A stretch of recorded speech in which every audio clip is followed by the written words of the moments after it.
Coração em Dia. Oferecimento Barbizan Cardiologia Clínica de Investigação, Prevenção e Tratamento. No Coração em Dia de hoje, vamos falar sobre os impactos do uso de anabolizantes e chips hormonais na saúde do coração e os cuidados necessários para evitar riscos cardiovasculares. Para esclarecer as dúvidas sobre esse assunto, recebemos a doutora Carolina Barbizan, médica cardiologista e ecografista na Clínica Barbizan Cardiologia. Bom dia, doutora. Seja bem-vinda novamente ao 4 Coração em Dia, aqui no Saúde RS. Bom dia, Paulo. Muito obrigada. Doutora, quais são os efeitos do uso de anabolizantes e chips hormonais no coração? Então, primeiramente, eu acho muito importante a gente diferenciar o que é anabolizante, chip hormonal, ou os famosos chips da beleza, da reposição hormonal. Quando a gente fala em reposição hormonal, a gente está falando de um tratamento médico para quem realmente precisa suplementar algum hormônio. Quando a gente fala em anabolizantes ou chips, a gente está falando em hormônio voltado para questões estéticas, questões de beleza, aquilo que não é necessário como, de fato, um medicamento. Os efeitos podem ser muito graves, principalmente quando usados sem um acompanhamento médico adequado. Então, a gente pode ter aumento de pressão arterial, aumento dos níveis de colesterol, aumento do risco de tromboses e embolias, levando inclusive a um infarto, a um AVC, e principalmente o aumento das miocardiopatias, ou seja, alterações da composição do músculo do coração. O que dizem os estudos científicos sobre os impactos dessas substâncias? Atualmente a gente já tem diversos estudos que estudaram mais a fundo os impactos a longo prazo desse tipo de substância. Então não é mais uma suposição médica ou um conhecimento de consultório, a gente já tem dados sobre isso. Por exemplo, um estudo dinamarquês que foi publicado o ano passado na revista Circulation, uma das mais importantes da cardiologia, estudou mais de 1.000 homens que tinham feito uso prévio de anabolizantes e já tinham parado há mais de um ano e comparou isso com um banco de dados de mais de 60.000 homens.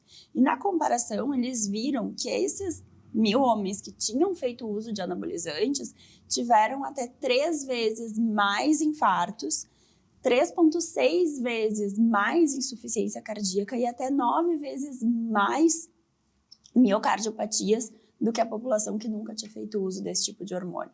Ou seja, aumenta muito o risco cardiovascular para praticamente todas as doenças, mas principalmente para as miocardiopatias, infarto e arritmias em função das miocardiopatias. O que explica a popularidade do uso nos últimos anos? Eu acredito que a busca mais imediatista por beleza e resultados de uma forma rápida, né? As redes sociais, a busca pelo corpo perfeito, acho que isso faz com que as pessoas procurem muito mais esse tipo de, não dá para chamar de medicamento, mas esse tipo de recurso, e muito a questão da fórmula mágica, né? Do imediatismo. Quero o corpo perfeito, sem fazer obrigatoriamente o básico bem feito, né? A dieta, a atividade física. Eu acho que muito a busca da beleza do corpo perfeito, muito que a gente vive de rede social mesmo, acredito, e o imediatismo. Quais doenças cardíacas podem ser causadas pelo uso ilícito dessas substâncias? Então, principalmente infarto, a gente tem visto muito mais infartos em pacientes jovens causados por essas substâncias, tromboses, pode acontecer em qualquer vaso do corpo, então isso também ocasiona mais infarto, mais AVC. Arritmias inclusive graves, e insuficiência cardíaca. E em quais casos o uso pode ser importante e indicado? Então, em casos em que a gente tem um déficit hormonal importante, a gente usa hormônio sim. Ou seja, nos homens, o caso mais comum é o que a gente chama de hipogonadismo, que os pacientes vão ter um déficit de testosterona e a gente vai usar o hormônio para alcançar os níveis normais. Ninguém precisa ficar acima do nível normal. Então, a gente vai repor o que o organismo não está produzindo por algum motivo.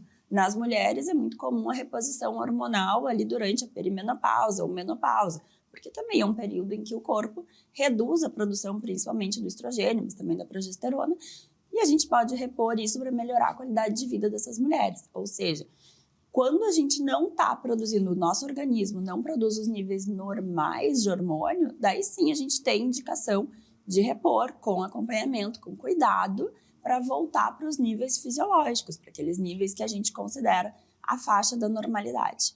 E isso é saudável, é diferente do anabolizante, é diferente do chip da beleza. A gente vai fazer com acompanhamento e isso não tem risco para o coração, bem pelo contrário.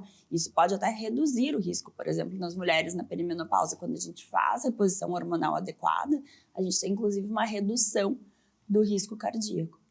A pessoa que já usou ou faz uso, quais sinais no coração pode indicar que algo está errado?